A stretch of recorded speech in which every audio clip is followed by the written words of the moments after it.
দর্শক, এবারের নির্বাচনে আমরা দেখলাম যে এনসিপি এবং জামাত একজোট হয়ে নির্বাচন করলো।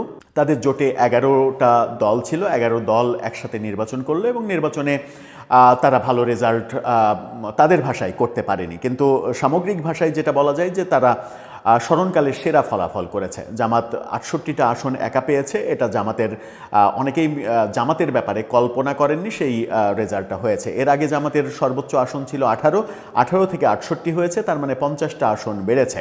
যদিও সেখানে অনেকেই মনে করেন যে সেখানে আওয়ামী লীগের ভোট একটা ভূমিকা রেখেছে, আওয়ামী লীগের অনুপস্থিতি একটা বড় ভূমিকা তো রেখেছেই।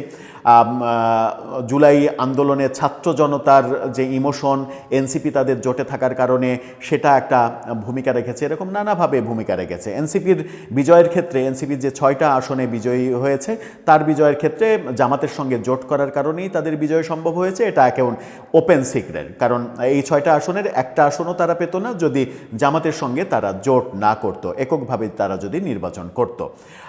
তারা যদি বিএনপির সঙ্গে জোট করত তাহলে হয়তো তাদের আসন আরেকটু বাড়তে পারত, তবে এককভাবে নির্বাচন করলে একটি আসনও তারা পেত না, এটাই সাধারণ মানুষের ধারণা। সুতরাং এনসিপির জামাতের প্রতি একটা কৃতজ্ঞতা বোধ থাকার কথা।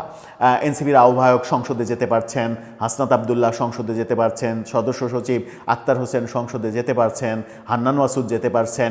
এই ব্যাপারগুলো তাদের কৃতজ্ঞতার ব্যাপার ছিল, কিন্তু জামাত মনে করছে যে তাদের মধ্যে কৃতজ্ঞতা বোধ দেখা যাচ্ছে না। অর্থাৎ তারা এই যে 6টা আসনে বিজয়ী হয়েছে তারা মনে করতে শুরু করেছে এটা তাদের ক্রেডিটে তারা জিতেছে, জামাতের ক্রেডিটে তারা জিতেনি।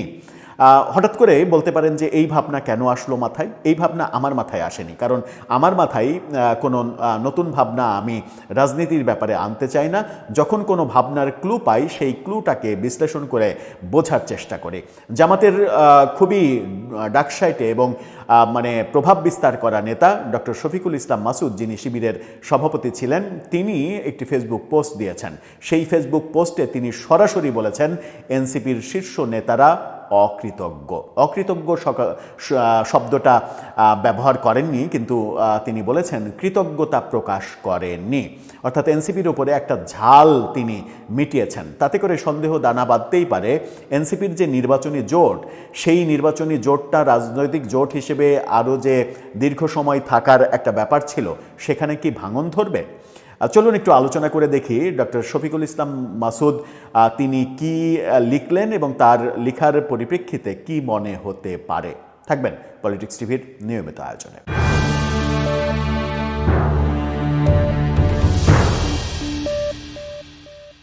দর্শক, বলছিলাম জামাত নেতা ডক্টর শফিকুল ইসলাম মাসুদের ফেসবুক স্ট্যাটাসের কথা। তিনি এনসিপির নেতাদের কৃতজ্ঞতা বোধ নেই এই কথা লিখছেন এবং এই কথার মাধ্যমে এনসিপি জামাত জোটে একটা ভাঙন সৃষ্টি হতে পারে, কিংবা অলরেডি তাদের মধ্যে মনোমালিন্য তৈরি হয়েছে এবং জামাতের ভাবনা তৈরি হয়েছে যে এনসিপি এখন নিজেদেরকে অনেক বড় হ্যাডাম মনে করছে, 6টা আসনে মনে করছে যে তারা তাদের কৃতিত্বে জিতেছে। শফিকুল ইসলাম মাসুদ অবশ্য 2 জনের ব্যাপারে পজিটিভলি বলেছেন যে 2 জন তারা কৃতজ্ঞতা প্রকাশ করলেও এনসিপির শীর্ষ নেতা বাকি কেউ এই কৃতজ্ঞতা প্রকাশ করেনি। কি বলছেন তিনি? চলুন তার স্ট্যাটাসটা দেখে নিই। গত রাতে এই স্ট্যাটাসটা দিয়েছেন তিনি। সেখানে তিনি বলছেন, তার স্ট্যাটাসটা দেখে নেন।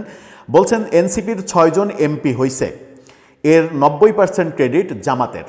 আমি 100% একমত এটার সঙ্গে। এটার 90% ক্রেডিট অবশ্যই জামাতের।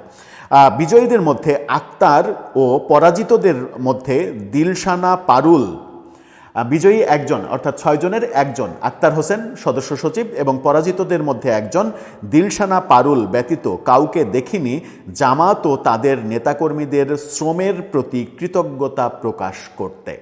খুবই গুরুত্বপূর্ণ ব্যাপার। অর্থাৎ আক্তার হোসেন ছাড়া বিজয়ী বাকি 5 জন কেউই জামাতের জন্যই যে তারা বিজয়ী হয়েছে এই কৃতজ্ঞতা প্রকাশ করেননি। তিনি বলছেন লাস্টে, মিনিমাম সৌজন্য বোধ দেখাতেও ব্যর্থ হয়েছে দলগতভাবে এনসিপি। এর চাইতে ভদ্রভাবে তীব্র ভাষা বোধহয় আর হয় না। তিনি এনসিপিকে দলীয়ভাবে এক ধরনের মানে টার্গেট করছেন, কটাক্ষ করছেন যে সামান্য কৃতজ্ঞতা বোধ, সৌজন্যতা বোধ সেইটা এনসিপি দেখাতে ব্যর্থ হয়েছে। এখন প্রশ্ন আসে, যে নাহিদ ইসলাম কি মনে করছেন যে ঢাকা 11-তে বিএনপির ডাকসাইটে নেতা এম এ কাইয়ুমের বিরুদ্ধে এনসিপির ভোটে তিনি জিতেছেন নাকি জামাতের ভোটে তিনি জিতেছেন? হাসনাত আবদুল্লাহ যে বিশাল ব্যবধানে 1 লাখেরও বেশি ভোটে ব্যবধানে কুমিল্লায় জিতলেন, সেখানে দুইটি কারণ বড় হিসেবে দেখা দিয়েছে। এক হচ্ছে বিএনপির প্রার্থী ছিল না, তিনি ভোট করতে পারেননি আদালতের কারণে, সেটা হচ্ছে মূল কারণ। আরেকটা হচ্ছে জামাতের সঙ্গে জোট। এই দুইটা কারণেই তো এই ম্যাসিভ বিজয় হয়েছে। হান্নান মাসুদ নোয়াখালীতে যে ভোট পেয়েছেন, নোয়াখালী বলা হয় যে জামাতের ঘাঁটি, তো সেখানে যে আসন তিনি পেয়েছেন সেটা কি তার কল্যাণে তিনি জিতেছেন নাকি জামাতের কল্যাণে জিতেছেন? সার্জিস আলম পঞ্চগড়ে যে এত ভোট পেয়েছেন, নওশাদ ব্যারিস্টার জমিরের পুত্র নওশাদ জমিরের সঙ্গে যে প্রতিদ্বন্দ্বিতা করেছেন, সেটা কি মানে এনসিপির ভোটে কিংবা সার্জিসের পৈতৃক, তিনি যে জমিদার বংশের পুত্র, সেই জমিদার বংশের ভোটে তিনি জিতেছেন নাকি জামাতের ভোটে জিতেছেন? একমাত্র বুঝতে পেরেছেন আক্তার হোসেন, যিনি রংপুরে জাতীয় পার্টির সাম্রাজ্য ভেঙে দিয়েছেন। জাতীয় পার্টির সাম্রাজ্য ভেঙে দিতে যে এনসিপির ভোট রংপুরে কোনোভাবেই কার্যকর হতে পারে না, সেটা তিনি বুঝেছেন। বুঝে তিনি নাকি কৃতজ্ঞতা প্রকাশ করেছেন। ডক্টর শফিকুল ইসলাম মাসুদ তিনি সেটা বলছেন, এবং মানে হেরে যাওয়া একজন দিলশানা পারুল তিনি বুঝেছেন এটা, তিনিও কৃতজ্ঞতা প্রকাশ করেছেন। এই যে শফিকুল ইসলাম মাসুদের এই বক্তব্য কি এনসিপি জামাত জোটে একটা ভাঙন তৈরি করবে? জামাত কি এখনই মনে করবে যে এনসিপির সঙ্গে দীর্ঘ পথ চললে তারা আরও বেশি অকৃতজ্ঞ হয়ে যেতে পারে?